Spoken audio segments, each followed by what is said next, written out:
വീഡിയോയിൽ കണ്ടില്ല ഒരു പെണ്ണിനെ. ആ പെണ്ണിൻ്റെ മുഖം എന്തുകൊണ്ടാണ് അറിയാം മറച്ചു വെച്ചിരിക്കുന്നത്. നമ്മളെ നിയമത്തിൽ ഉണ്ടല്ലോ പുരുഷന്മാരെ ഐഡൻറ്റിറ്റി ഒക്കെ അപ്പം നന്നായി വൈറലാക്കി വിടുന്നുണ്ട്. ബസ്സിൽ നിന്ന് തോണ്ടിയാലൊക്കെ എന്തായാലും പെൺകുട്ടികൾ വീഡിയോ എടുത്തൊക്കെ വൈറലാക്കണേ നിങ്ങൾ കാണാറില്ലേ?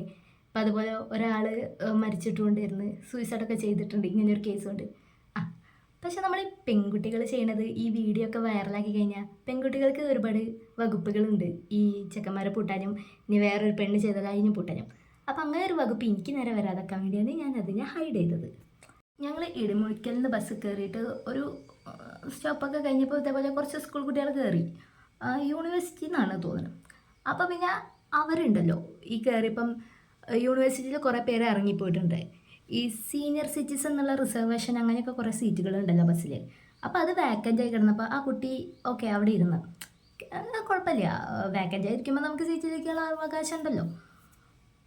പിന്നെ തൊട്ടപ്പുറത്തെ സ്റ്റോപ്പിൽ നിന്ന് ഒരു സീനിയർ ലേഡി കയറി വന്ന് ഒരു വയസ്സായൊരു അറൗണ്ട് ഒരു 65, 66, ഒരു ഏജൊക്കെ ഉണ്ടാവും. അത് കയറി വന്നിട്ട് കുറേ നേരം ഈ കുട്ടീനെ നോക്കി നിന്ന്. ഇനി ഈ കുട്ടി കണ്ടിട്ട് സ്വയം എണീക്കുമെന്ന് കരുതിയിട്ടാവും ആ അച്ഛമ്മ അങ്ങനെ നോക്കി നിന്നത്. പക്ഷേ അവിടെ പിന്നെ ആ അച്ഛമ്മ ആ കുട്ടീനോട് അങ്ങോട്ട് റിക്വസ്റ്റ് ചെയ്ത്, മോളെ ഇത് സീനിയർ ലേഡീസിൻ്റെ സീറ്റാണ്, ഒന്ന് എണീച്ച് തരുമെന്ന്. എവിടെ പുള്ളിക്കാരി ധിക്കാരത്തോടെ അവിടെ തന്നെ ഇരിക്കണ്. പിന്നെ എന്താ അറിയില്ല, ആ അച്ഛമ്മ ഇങ്ങനെ കണ്ടക്ടറോടും ചോദിക്കണ്ടായിരുന്നു ഒന്ന് എണീക്കാൻ പറയുമെന്നുള്ളത്. കണ്ടക്ടറും നെവർ അങ്ങോട്ടേക്ക് ഇത് നോക്കിയില്ല. ലാസ്റ്റ് പിന്നെ എന്താ അറിയില്ല, ഇത് കണ്ടു നിന്ന് എനിക്ക് എവിടെ നിന്നറിയില്ല എന്തോ ഒരു ഇത് ഉള്ളിൽ നിന്ന് എന്തോ ഒരു ഇത് വന്ന് എന്താപ്പം ഇത് അല്ലെങ്കിൽ പിന്നെ ഇത്രയൊക്കെ ആയിട്ട് 5 വർഷമൊക്കെ LLB പഠിച്ചിട്ട് വല്ല കാര്യമുണ്ടോ? ഇങ്ങനെയെങ്കിലും ഒരു കാര്യത്തിന് വായ തുറക്കണ്ടേ. ഞാൻ കണ്ടക്ടറോട് ചോദിച്ചു എന്താ നിങ്ങൾ സീനിയർ ലേഡീസിൻ്റെ സീറ്റിൽ നിന്ന് എണീപ്പിക്കാത്ത വരെയെന്ന്. കണ്ടക്ടർ എങ്ങനെയപ്പം ഇങ്ങനെ ഒരു ചെറുപ്പക്കാരി പെൺകുട്ടികളോട് പോയി പറയുക ഒന്ന് എണീക്കുന്നുള്ളത്. അത് പാസ് കൊടുത്ത് വരുന്ന പിള്ളേരാണെങ്കിൽ നേരെ കണ്ടക്ടർമാർ പൊക്കി വയസ്സായ ആച്ചമ്മമാരെയോ ഇനി ചെറുപ്പക്കാരായ ചേച്ചിമാരെയോ ഇനി പൈസ ഫുൾ ചാർജ് കൊടുത്ത് വരുന്ന പെണ്ണുങ്ങളെയൊക്കെ ഇരുത്തിക്കൊള്ളും. പക്ഷേ ഇത് ഒരു സീനിയർ സിറ്റിസണിന് വേണ്ടി ഒരു ചെറുപ്പക്കാരി പെൺകുട്ടീനെ എണീപ്പിക്കാൻ അയാൾക്ക് മുതിർന്നില്ല. ലാസ്റ്റ് പിന്നെ ഇത് കണ്ടു നിന്ന വേറൊരു ചേച്ചി എണീച്ച് കൊടുത്ത് ആ അച്ഛമ്മേനെ അവിടെ ഇരുത്തി. ആലോചിച്ച് നോക്ക്, 2K കിഡ്സിൻ്റെ പോക്കെ അല്ല ഈ പറയണ ഞാനും 2K കിഡ്സിൽ തന്നെയുള്ളു. ബട്ട് ഞാൻ എൻ്റെ അച്ഛനും അമ്മയും ഇന്നെ പഠിപ്പിച്ചെന്ന സംസ്കാരമുണ്ട്. നമ്മളെ ഏജിന് മുതിർന്നത് ഇനി സീനിയർ സിറ്റിസൺ ആണ് എന്നല്ല ആരാണേലും ഒന്ന് റെസ്പെക്റ്റെങ്കിലും അറ്റ്ലീസ്റ്റ് കൊടുക്കണം. ഇങ്ങനത്തെ ഒരു എന്താ പറയുക ക്യാരക്ടറിന് സത്യം പറഞ്ഞാൽ ചെകിടത്തടിച്ച് പൊട്ടിക്കാൻ ആ പെണ്ണിന് തോന്നിയത്. ഇത് കണ്ടിട്ട് ഞാനും എൻ്റെ ഫ്രണ്ടും ഉണ്ടായിരുന്നു. അവളെന്നോട് കണ്ണിനോട് ആക്ഷൻ കാണിക്കുക. ആ പെണ്ണിൻ്റെ ധിക്കാരം നോക്കുന്നുള്ള മട്ടിലേ ഞാനപ്പം എന്താ പറയുക ധിക്കാരം. ആ പെണ്ണ് കേൾക്കാൻ വേണ്ടി തന്നെ ഞാൻ ഉറക്കെ പറഞ്ഞേ ഇതല്ലെങ്കിലും പാരൻസ് പഠിപ്പിച്ചു കൊടുക്കേണ്ട സംസ്കാരമാണ്. ഇങ്ങനെയുള്ള സീറ്റുകളിൽ നമ്മളൊക്കെ ഒരു അവകാശം പറഞ്ഞ് കയറിയിരിക്കുമ്പോൾ അതിൽ നമുക്കിരിക്കാൻ ഒരു അവകാശമില്ല. അതൊക്കെ ഒരു ഔദാര്യം എന്ന് വേണമെങ്കിൽ പറയാം. അങ്ങനെ നമ്മളിനി അഥവാ ഇരുന്ന് ഓക്കെ അവരുടെ ഔദാര്യത്തിൽ നമ്മൾ ഇരിക്കുമല്ലോ, അവർ വരുമ്പോൾ നമ്മൾ എണീച്ചു കൊടുക്കുക എന്നുള്ളത് നമ്മുടെ ആദ്യത്തെ ഡ്യൂട്ടിയാണ്. അവരെ കൊണ്ട് ചോദിക്കാൻ ഈടാക്കരുത്. നമ്മൾ കണ്ടറിഞ്ഞ് എണീച്ച് കൊടുക്കുക. ഇനി എണീച്ച് കൊടുത്തില്ല എന്നുണ്ടെങ്കിൽ അവർക്ക് ഒരുപാട് റെമഡീസ് ഇവിടെ പ്രൊവൈഡ് ചെയ്യുന്നുണ്ട് നമ്മുടെ കേരളത്തിൽ. അതില്ലേ ഈ മോട്ടോർ വെഹിക്കിൾസ് റൂൾസ് ഉണ്ടല്ലോ 1959 പാസ്സാക്കിയ റൂൾസിൽ പ്രത്യേകം പറയുന്നുണ്ട്.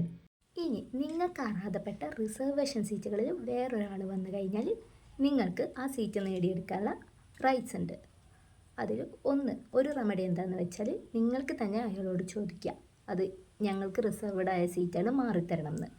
2 നിങ്ങൾക്ക് അടുത്തുള്ള ഒരാളോടോ അല്ലെങ്കിൽ ആരോടെങ്കിലും സഹായം ചോദിക്കാം.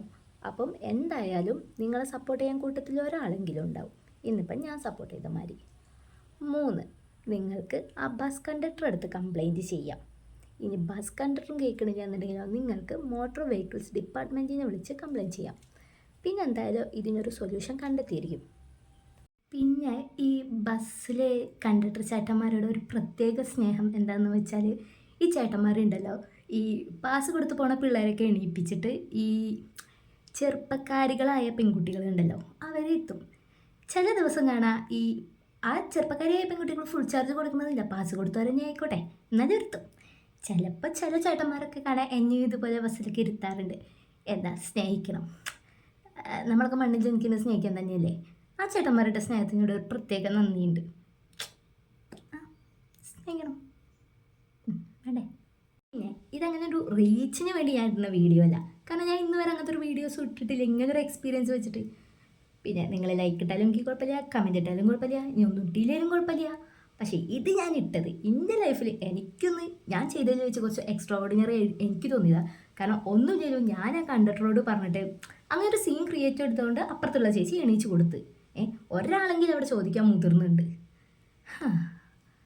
പിന്നെ ഈ യങ്സ്റ്റേഴ്സായ പെൺകുട്ടികളോട് പറയാതെ കുറച്ചൊക്കെ, അധികം വേണ്ട, കുറച്ചെങ്കിലും ഇങ്ങനെയുള്ള സിറ്റുവേഷനിൽ ഒന്ന് പക്വത കാണിക്കണം.